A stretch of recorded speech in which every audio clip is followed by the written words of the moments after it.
Growing up in Delta State, my friends and I had a simple ritual.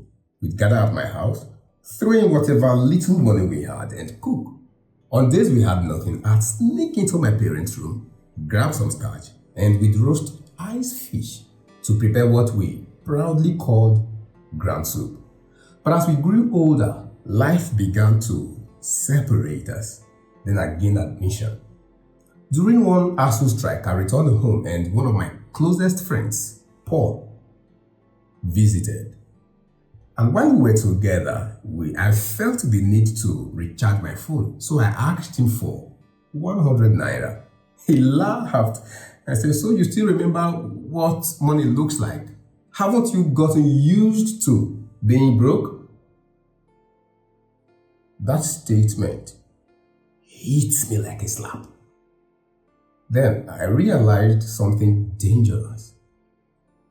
Prolonged financial struggle can condition your mind into believing that wealth is unattainable. You begin to accept scarcity as normal. Fast forward to 2018 in Lagos. Despite having a decent income, I was always broke. Why?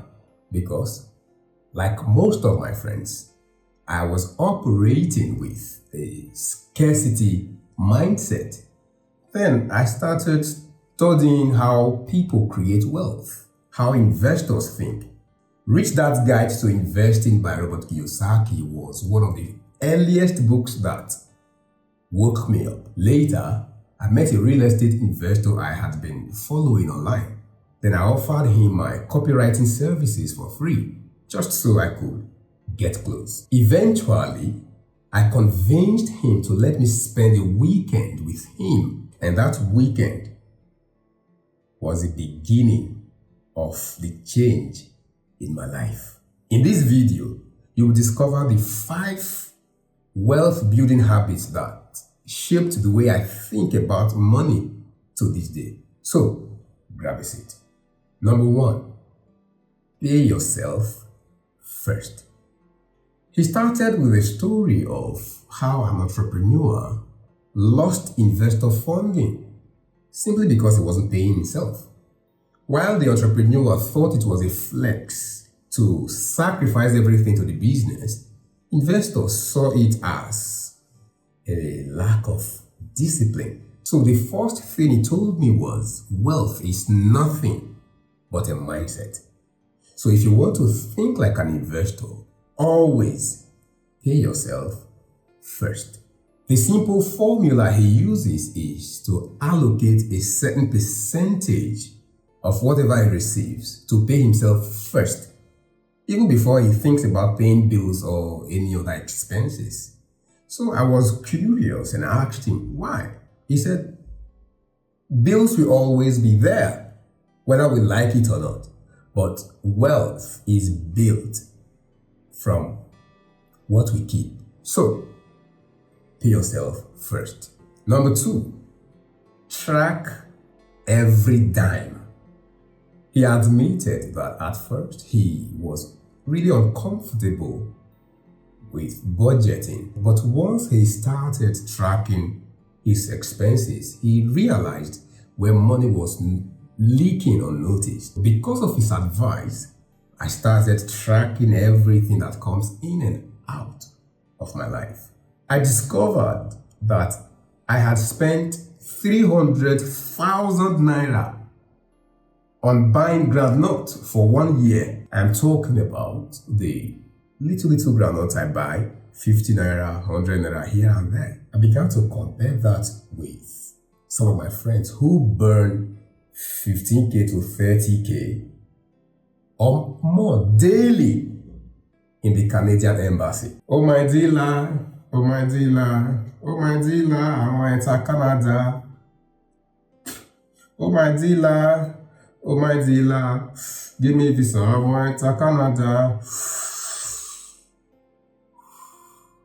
Whether it's groundnut or canna, money is leaking where you're not paying attention. Investors track everything. You shouldn't be different. Number 3, turn income into assets. He told me straight, Austin, You are your first asset. He said each time money came in, he'd ask himself, will this money buy me more time or just things? So instead of splurging, he'd invest it in paper assets, real estate, and most importantly, skills. In this digital age, skills such as data analysis, sales, copywriting, cloud computing, or digital marketing are some of the most valuable skills. Now we have AI. Consider AI literacy. AI helps you execute more proficiently. The more valuable you become, the more money follows you. Number 4, delayed gratification. Oh my God, this one really stung me. I'm not going to lie. Like most hustlers in Lagos, I will always want my things their widow way. Sharp, sharp, sharp. I don't want anything that way. No. Let's see it be now. I remember some time ago, my phone had little fault I could fix easily. But instead of going to fix it, I wanted to upgrade it because, yes, the money was available. But because of his advice, I took the money and bought a piece of land in Ikorodu at that time. I think I bought that land for 950k. 4 years later, the land became 1.6 million naira. 70% return. Just because I waited. So, according to him, waiting is wealth. Number 5, stay curious and keep learning. As I sat with coffee in hand, he asked, Austin, how many books have you read since you left school? Then he said something I will never forget. He said, rich people read books, poor people scroll. Investing in yourself never stops, whether through books, courses, mentors, anyhow, just learn. Because the more you learn, the more you earn. And since then, I have never stopped studying money. I think you should also do the same. So here's my question for you. How many of these habits are you currently practicing? And which of them would you like to start right now?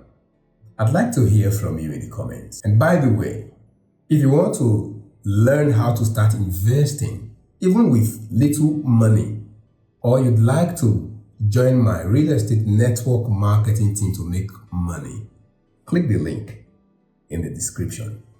I am Austin TRG, and I believe financial freedom is possible for Africans and creatives in this your republic.